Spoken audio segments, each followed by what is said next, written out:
सामाजिक विषय कक्षा 10th विषय लोकतंत्र एनसीईआरटी बुक से संबंधित प्रत्येक अध्याय से अति लघुत्तरी प्रश्न व उनके उत्तर। इसमें लोकतंत्र के पूरे पाठ के अति लघुत्तरी प्रश्न और उत्तर हैं।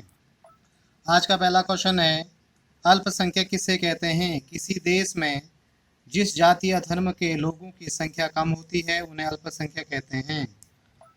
बहुसंख्यक किसे कहते हैं? किसी देश में जिस जाति या धर्म के लोगों की संख्या अधिक होती है उन्हें बहुसंख्यक कहते हैं। श्रीलंका में कौन से दो भाषी समूह में संघर्ष हुआ? उत्तर है तमिल भाषी और सिंहली भाषी।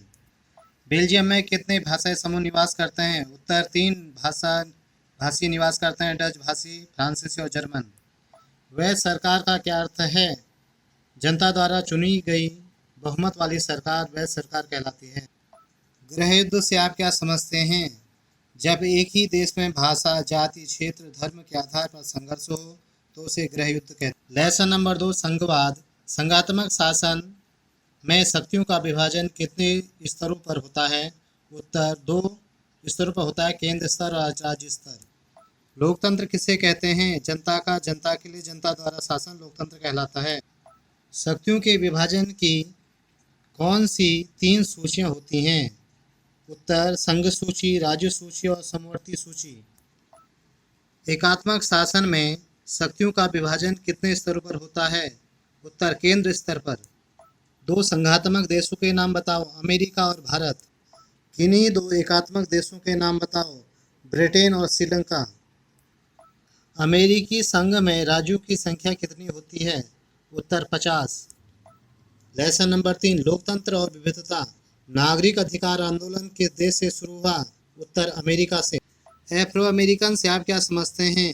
वे लोग जिनके माता पिता में से एक अफ्रीकी और एक अमेरिकी हो, उनकी संतान को एफ्रो अमेरिकन कहते हैं। रंग भेद नीति से क्या अभिप्राय है? त्वचा के रंग के आधार पर काले गोरे लोगों में भेद करना रंग भेद कहलाता है। मार्टिन लूथर किंग की हत्या कब हुई? 1968 में। अमेरिका में नागरिक अधिकार आंदोलन कब हुआ? 1950 में। भारतीय संविधान में कितने भाषाओं को मान्यता प्राप्त है? उत्तर 22 भाषाओं को। लेसन नंबर 4, जाति, धर्म और लैंगिक मसले। नगरीकरण से आप क्या समझते हैं? जब व्यक्ति गांव से निकलकर शहरों या नगरों में रहने लगता है तो उसे नगरीकरण कहते हैं। पेशागत बदलाव से आप क्या समझते हैं? जब व्यक्ति अपने पारंपरिक पेशे को छोड़कर नया पेशा अपना लेते हैं तो उससे पेशागत बदलाव कहते हैं। लैंगिक असमानता से आप क्या समझते हैं? जिस समाज में महिलाओं और पुरुषों में असमानता देखने को मिलती है उसे लैंगिक असमानता कहते हैं। नारी आंदोलन से क्या अभिप्राय है? वह आंदोलन जो नारियों के अधिकारों के लिए लड़े जाते हैं उन्हें नारीवादी आंदोलन कहते हैं। सर्वधर्म समभाव शब्द से क्या अभिप्राय है? सभी धर्मों के साथ समान व्यवहार करना सर्वधर्म समभाव कहलाता है। भारत में हिंदू कोड बिल कब पारित हुआ? 1955 में। लेसन नंबर 5, जन संघर्ष और आंदोलन। फेडेकोर से आप क्या समझते हैं? यह बोलीविया में जनसंघर्ष का नेतृत्व करने वाला एक संगठन था। नेपाल में जन आंदोलन कब हुआ? 2006 में।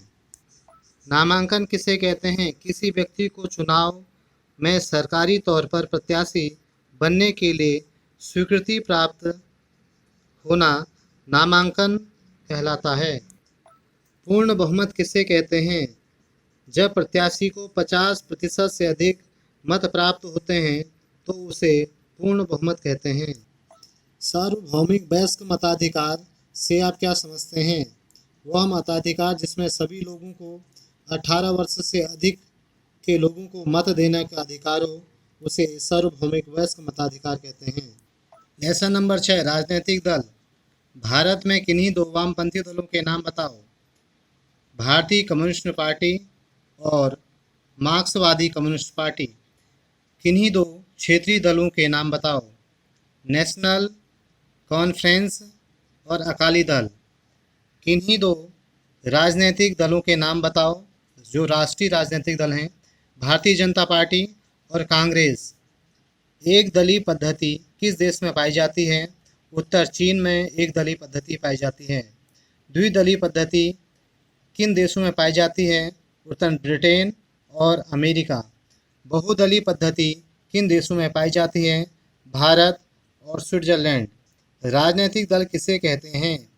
यह एक ऐसे व्यक्तियों का संगठन है जिनकी अपनी एक विचारधारा होती है। ये राजनीति में भाग लेते हैं और सत्ता का भोग करते हैं। लेसन नंबर 7, लोकतंत्र के परिणाम। लोकतंत्र के 2 गुण बताओ। उत्तर समानता और स्वतंत्रता। विश्व में सबसे बड़ा लोकतंत्र किस देश का है? उत्तर है भारत का। किस देश को लोकतंत्र का घर कहा जाता है? उत्तर स्विट्जरलैंड को। लोकतंत्र में अंतिम सत्ता किसके पास होती है? उत्तर जनता के पास होती है। अगला क्वेश्चन, आर्थिक विकास किन पर निर्भर करता है? आर्थिक विकास जनसंख्या, शिक्षा, सहयोग, वैश्विक स्थिति पर निर्भर करता है। दबाव समूह किसे कहते हैं? यह जनता का संगठन है जो अपने हितों की पूर्ति के लिए सरकार पर दबाव डालती है। इसे दबाव समूह कहते हैं। लेसन नंबर 8, लोकतंत्र की चुनौती। पहला क्वेश्चन है, भारत में पाए जाने वाली जाति विभाजन क्या है? उत्तर सामान्य जाति, अनुसूचित जाति, अनुसूचित जनजाति और पिछड़ी जातियाँ। अगला क्वेश्चन है, प्रचार के साधन बताओ। प्रचार के साधन है समाचार पत्र, टेलीविज़न, इंटरनेट और सोशल मीडिया। चुनौतियों का क्या अर्थ है? वे समस्या जिन पर जीत हासिल की जा सकती है ताकि मुश्किलों से छुटकारा पाया जा सके, चुनौतियां कहलाती हैं। लोकतांत्रिक सुधार किसे कहते हैं? लोकतंत्र की विभिन्न चुनौतियों को दूर करने के लिए जो सुझाव दिए जाते हैं उन्हें लोकतांत्रिक सुधार कहते हैं। अगला क्वेश्चन है, सांप्रदायिकता किसे कहते हैं? किसी विशेष संप्रदाय, जाति, धर्म के लोगों को महत्व देना और लाभ पहुंचाना सांप्रदायिकता कहलाती है।